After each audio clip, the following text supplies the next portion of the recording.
Praticamente todo domingo eu chorava quando ia para casa da minha avó. Às vezes eu nem ia, só para não ter que passar por aquilo. Então, no auge da minha rebeldia, para tentar me livrar daquela situação, comecei a tentar a ser igual a todo mundo. Perdi a virgindade por revolta e hoje tenho medo de nunca ser escolhida. Esse é mais um, onde a filha chora e o pai lê. Mais um episódio especial aqui na Casa dos Hobbits, com várias referências a Tolkien, Senhor dos Anéis e O Hobbit. Seja muito bem-vindo a esse canal.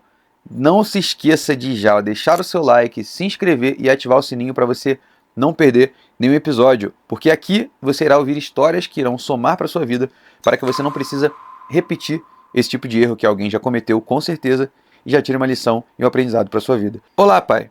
Vou contar aqui minha história e espero que possa me ajudar dando a sua opinião sincera e sem filtro sobre os fatos. Eu gosto quando esse tipo de autorização vem logo no início, porque já me dá carta branca para descer a lenha sem pena, né? Vamos lá. De início, vou dar um contexto necessário.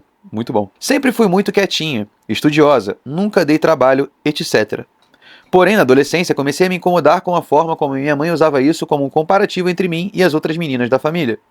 Por exemplo, se acontecia algo com alguma prima minha, por querer namorar cedo ou por questões relacionadas à escola ou faculdade, logo eu era usada como contraste, como exemplo do que fazer, de como ser. A virgem quase canonizada. Olha só, essa história de estresse entre família ali, entre comparação de primas, faz parte. Imagina que você tem 3 primas e você foi logo a que ficou rica, com 20 anos de idade. Você causou um castigo na vida das suas primas, que todo mundo vai comparar. Todo mundo vai falar: tá vendo a sua prima, na sua idade, ela tá lá, ó, morando em Dubai. Vai acontecer. Então, que bom que tenham usado você como exemplo do que deveria ser feito. Eu sei que é chato pra você, né? Virar ali a prima chata, porque com certeza elas te viam dessa forma. Mas, até que então, ótima história. Ela falava muito sobre eu ser virgem, sobre eu ser estudiosa. Falava de mim como se eu fosse um troféu. Se eu fosse teu pai de verdade, eu estaria orgulhoso e te trataria como um troféu também. Só que eu não sei nem que palavras usar para expressar o quanto isso me incomodava. Ela me colocava em um lugar de muita diferença em relação a todas as outras meninas, chegando ao ponto de a minha família do interior só me conhecer pelo que ela falava. Não era raro eu ir conversar com alguém que ela falava demais e eu de menos, e a pessoa já vir falar comigo como se eu fosse um ET. E era exatamente assim que eu me sentia, um verdadeiro ET, criado no imaginário popular pela minha mãe. Essa situação chegou ao nível em que me infantilizaram, mesmo eu já tendo uns 20 anos, por só ouvirem falar o quanto eu era quietinha e na linha. De fato eu era assim? Sim. Eu entendo que você tenha se incomodado pela sua mãe ficar falando de você por aí. E é compreensível, certo? Agora, se você era assim mesmo e ela estava falando de você, ela não estava fazendo a crítica, ela estava falando bem. E quando você tá certa no meio de um monte de gente errada, vai parecer que é você que tá errada, pô. Mas não. Até então, tudo normal. Mas isso não era algo que eu fazia para ser reconhecida. Era simplesmente o meu jeito de ser.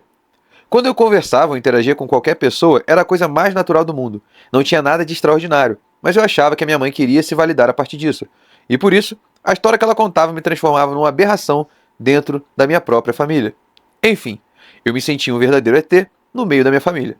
Chegou no ponto em que por cerca de 3 anos isso me afetou demais. Nos domingos, quando nos reuníamos na casa da minha avó, era nítida a diferença que faziam comigo. Eu não me encaixava em nada. Até as conversas comigo eram diferentes. Eu tô começando a achar que você criou isso tudo, você que exagerou toda a situação e tá transformando algo insignificante em algo muito grande.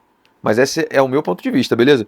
Porque a sua mãe falar de você a ponto das pessoas te acharem estranho, te olharem de canto assim, como se fosse diferente delas, um pouco suspeito. Por mais que, contando assim, não pareça algo tão grave, eu me via numa situação constante de exclusão.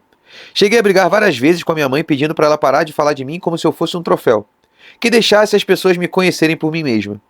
Pedia para ela parar porque em todo lugar que eu chegava me tratavam diferente. Parecia que eu tinha alguma condição que me impedia de me enturmar com a minha própria família. Ela simplesmente cagava e andava. Dizia que ia continuar falando que eu era aquilo mesmo e que só falava a verdade. Mesmo eu explicando o quanto se estava acabando com o meu psicológico, ela parecia não se importar. Ela queria se vangloriar de uma boa criação. E foda-se. Pois é o típico caso aqui, muito provavelmente, daquela mãe que teve suas falhas, a forma como você fala só da sua mãe, talvez você tenha sido criado só por ela, não teve pai presente, e aí ela precisa ficar usando você como um objeto que valida o quão ela é uma boa mãe. Mas, repito, isso é mais uma vez eu dando pitaco aqui a partir da história que você está contando. Agora, um ponto interessante que você falou aqui é sobre quando você queria que as pessoas conhecessem você a partir de você, não pelo que os outros falavam. Isso é muito comum. E esse é o grande mal que a fofoca causa, por exemplo. Você começa a falar mal de uma pessoa para outra pessoa. Quando aquela pessoa acaba esbarrando com a outra, ela já vai com a imagem pronta e muitas vezes negativa. Isso é péssimo. Então, é interessante que a gente deixe as pessoas formarem suas próprias opiniões sobre as outras pessoas que nós conhecemos. Inclusive, quando a gente conhece alguém que a gente já tem uma opinião formada ali por coisas que falaram, é importante que nós nos policiemos para não deixar essa opinião formada abalar. Então falaram que fulano é chato, fulano é burro, fulano é escroto. Espere para conhecer aquela pessoa e saber se ela é de fato aquilo ou se é somente uma visão que a pessoa que falou tem dela. É uma forma muito mais inteligente, muito mais madura de você conhecer outras pessoas. Nessa época, eu frequentava a igreja e queria muito encontrar alguém com quem me identificasse para namorar e casar. Eu tinha 20 anos e era virgem. Mas essa situação familiar já estava me incomodando demais. Praticamente todo domingo eu chorava quando ia para casa da minha avó. Às vezes eu nem ia, só para não ter que passar por aquilo. Então, no auge da minha rebeldia, para tentar me livrar daquela situação, comecei a tentar a ser igual a todo mundo. E nessa, perdi a virgindade com um menino que eu conhecia minimamente, mas que eu sabia que era um safado. Eu tinha certeza de que, se saísse com ele, ia rolar. Saímos 2 vezes, na segunda eu dei pra ele. Cara, olha o contraste, ela foi de 0 a 100 em alguns segundos. Ela tava ali 20 anos da vida dela virgem, sendo o bibelô da família, elogiada, todo mundo olhando pra ela, tratando como especial, diferente. E por ela se incomodar com isso, ela decidiu acelerar total e dar pra um cara que ela mal conhecia. Então perceba, quando você super protege seus filhos, você causa o efeito oposto do que você quer. Dá pra fazer essa analogia, né?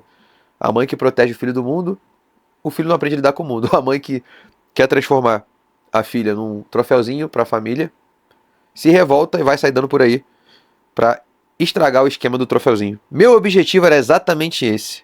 Eu só não queria mais carregar aquele título de troféu quase canônico da minha mãe. Aquilo estava pesado demais. Depois disso, o tempo foi passando. Hoje tenho 24 anos, namorei 2 vezes, 2 namoros extremamente complicados, e nunca contei sobre a minha primeira vez. Tive relações sexuais nos 2 namoros. No total, foram 3 caras. É essa a história? Tem mais coisa aqui, tem mais coisa. O ponto importante que a gente leva aqui é: ela estava virgem, ela achou que se ela desse pra alguém, a vida dela ia mudar, só que ela não contou pra ninguém que ela deu pros outros. Ou seja, continuaram achando que ela era virgem e continuou tendo a mesma coisinha na família. Pra mim, mudou nada. Ela só se atrapalhou ali e acabou tendo relação sexual com um cara que com certeza não acrescentou em nada na vida dela. A questão é: eu quero muito me casar e ter uma família. É o meu sonho. Mas essa história da perda da minha virgindade é algo que eu não consigo superar por 2 motivos. Não sei como contaria isso a alguém sem passar a imagem de uma total vagabunda. Ao mesmo tempo, não cogito casar sem contar. Seríamos uma só carne, então não gostaria que isso ficasse encoberto ou que ele descobrisse por outra forma que não fosse por mim. Olha só, você não precisa sair falando sua vida pros outros, beleza? Você não tem qualquer obrigação de contar pro seu marido sobre o seu passado. Não existe isso aí escrito em lugar nenhum. Você sabe muito bem se foi criado dentro da igreja. Agora, você tem que entender, minha filha, que você tem 24 anos e você transou com 3 caras na sua vida. Você é o semi-novo dos sonhos de todo homem. Você teve poucas relações sexuais. Você não foi viver a putaria, não saiu dando por aí, igual a maioria das mulheres da sua idade. Com 24 anos tem mulher que já passou de 100. Tem mulher, e não é atriz pornô não, tá? Tem mulher normal que já passou de 100. Então fica muito tranquila que nenhum cara vai te julgar por isso. E é óbvio que quando você casar, o seu marido vai saber que você não é mais virgem. E pra ele você vai falar: bom, eu tive outros namorados. E eu tive minhas relações antes de você. E tá ótimo. Você não precisa falar pro cara que a sua primeira vez foi com um cara aleatório. Pelo amor de Deus. Inclusive, esqueça isso, tira isso da sua cabeça. Você tá dando mais peso pra isso aí do que de fato isso tem de peso. Certo? Você foi tratada como um troféu a vida inteira, se revoltou, teve relação com um cara aleatório, provavelmente se arrependeu, mas a vida seguiu. Deus perdoou então, minha filha. Se perdoe você também. Não fique batendo cabeça com isso aí. Beleza? Segue sua vida e tira essa ideia de ficar falando todo o seu passado pro seu marido. Já dei pra 3 caras e, considerando que estou solteira, se eu acertar agora e me casar, o próximo será o 4º. Fico pensando se essa conta já não está alta demais. Repito, minha filha, fica tranquila. Eu tenho certeza que nos comentários desse vídeo vão ter homens falando que você deve ficar tranquila, que você tá quase 0, se comparado à quantidade de homens que a maioria das mulheres por aí andam tendo, beleza? O mundo tá uma grande putaria. Os homens estão comendo todo mundo, as mulheres estão dando pra todo mundo. Então você tá nova, tá tranquila. Você é uma mulher de 24 anos, você não é uma criança, você não é adolescente, você não é uma mulher que acabou de completar 18 anos. Pode ficar tranquila, beleza? Pra um cara decente, cristão, isso importa muito. Tenho medo da minha FIP já estar baixa por isso. Ainda mais porque a minha primeira vez, que seria mais importante, foi de um jeito totalmente tosco. Primeiro que a sua primeira vez não é mais importante. tá? Isso aí é romantização. A primeira vez é só a primeira vez. Me fala uma coisa na sua vida aí que você vai fazer pela primeira vez é mais importante que as outras. Sei lá, você vai fritar seu primeiro bife. Vai saltar de bungee jump a primeira vez. Não é. É só a primeira. É só onde tudo é novidade, onde você tem menos experiência e a tendência é que tudo ali pra frente seja melhor. Sim, é esperado socialmente, mesmo fora da religião, que a sua primeira relação sexual seja com um namoradinho, com alguém que você se apaixonou. Sim, isso é. No meio religioso, é esperado que seja com seu marido? É sim. Mas vamos ser sinceros, a gente tá num mundo que tá completamente perdido. Um homem exigir da mulher que ela seja virgem, o mínimo que ele tem que ser é virgem também. Certo? E você, pelo todo histórico aqui, não é uma mulher de uma vida promíscua. Somente uma mulher que teve aí seus erros ao longo do caminho, mas erros de alguém que estava tentando acertar, considerando os outros dois que foram namorados. Então, mais uma vez, sem neuro, beleza? Nunca contei isso a ninguém. É algo que me incomoda muito, especialmente esses dois pontos. Gostaria muito de saber sua opinião sincera e sem filtro sobre isso. Queria entender o que uma cabeça masculina pensa de modo geral.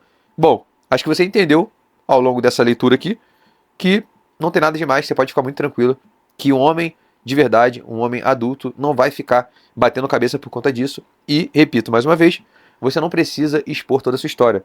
A gente vive a vida pra frente. O passado serve para nós olharmos para o nosso passado e não repetirmos o erro. Agora, para contar para os outros, isso não é critério nenhum, beleza? Esse foi o episódio de hoje. Espero que você tenha gostado. Lembre-se de deixar seu like e comentar aqui embaixo o que você achou dessa história. O que você acha do caso dessa jovem. Se ela realmente já está muito rodada ou se... Não, tá tudo bem, tá tudo tranquilo. Ela deve ficar tranquila quanto a isso.